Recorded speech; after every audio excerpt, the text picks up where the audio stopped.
რელიგიური ადამიანი დედამიწაზე არის ძალიან ბევრი რელიგიური ადამიანი. რელიგიურმა ადამიანებმა მაცხოვარი გააკრეს ჯვარზე. მღვდელმთავრებმა, წიგნობრებმა, რჯულის მცოდნეებმა მაცხოვარი ჯვარზე გააკრეს რელიგიურმა ადამიანებმა. მაგრამ მორწმუნე ადამიანი არის ძალიან ცოტა მორწმუნე ადამიანი. მაგრამ მორწმუნე ადამიანი რელიგიურობის გარეშე ვერ იქნება, გამორიცხულია. თუ შენ მორწმუნე ხარ, აუცილებლად ხარ რელიგიური ადამიანი, ანუ რელიგიურობის გარეშე შენ მორწმუნე ვერ იქნები. წარმოუდგენელია ეს, ბევრს გონია რომ მორწმუნეა და რელიგიის გარეშე გონიათ რომ მორწმუნეები არიან. რელიგიურობის გარეშე მორწმუნე ვერ იქნები ვერაფრით, მაგრამ რელიგიური ადამიანი ყველა მორწმუნე ვერ იქნება. გამორიცხულია ეს. რელიგიური ადამიანები როგორი არის წმენის გარეშე? უბრალოდ ღმერთის ეშინია, შეშინებულები არიან, ეკლესია ის ჭირდებათ, იმიტომ რომ დაავადებები არ შეემთხვეთ, პრობლემები არ შეექმნა, ჯანმრთელობა არ შეერყათ და ამას თხოვენ ღმერთს, ვეთო გეხვეწები, სულ შეშინებულები არიან. მარადიული ცხოვრების არ ჯერათ, იქაური ცხოვრების არ ჯერათ და ყველაფერი უნდა მიიღონ აქ. ყველაფრის მიღება აქ უნდათ.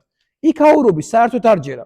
და ესეთ ადამიანებს როგორც კი განსაცდელი რამე შეემთხვევა ცხოვრებაში, იმ წუთშივე მე ღმერთს აყვედრიან და ღმერთს ეუბნებიან ესეთ რამეს, აი ღმერთო, მე ხომ არ ხულობდი, მე ხომ ლოცულობდი, მე შენს გამო რამდენ რამეზე ვთქვი ვარი და ესეთი რამე ღმერთო რატო შემამთხვიე?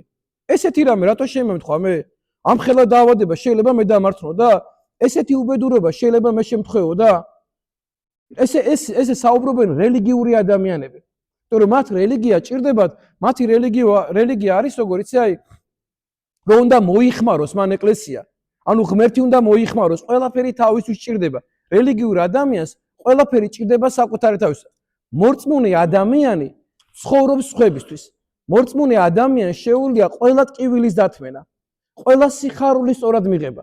ამიტომ მორწმუნეობა არის საოცარი ძალა, საოცარი რამე, აი ადამიანი როცა მორწმუნე ხარ, როცა გჯერა, წამს, მთელი არსებით შენში ცოცხლად არის ღმერთი, აი შენში ცოცხლობს ღმერთი. შენ გჯერა ღმერთის, შენ იცი ღმერთის მოწყალება იცი, ღმერთის სიყვარული იცი, შენ იცი თუნდაც ცოდვაში აღმოჩნდი, იცი რომ შენ ღმერთი ყავს, რომელიც შენ ამ ცოდვას გაპატიებს, თუ შენ სწორად შეინანებ, შენიც ეგეთი ღმერთი ყავს, შენ იცი რომ შენ ყავს ღმერთი, რომელიც ჯვარზე შენი ცოდვების გამო ავიდა და ამ ჯვარზე ყველა შენი ცოდვა იტვირთა, ყველაფერი მან საკუთარ თავზე აიღო, რომ შენ გადაერჩინე და შენ ეცხონებინე. ესეთი ღმერთის შვილი ხარ შენ, ესეთი ღმერთი ყავს შენ და შენ ამის დაჯერება უნდა ისწავლო და ღმერთო შეგაძლებინოთ, რომ სწორი, ცოცხალი და მართალი რწმენა მოგცეთ ღმერთმა.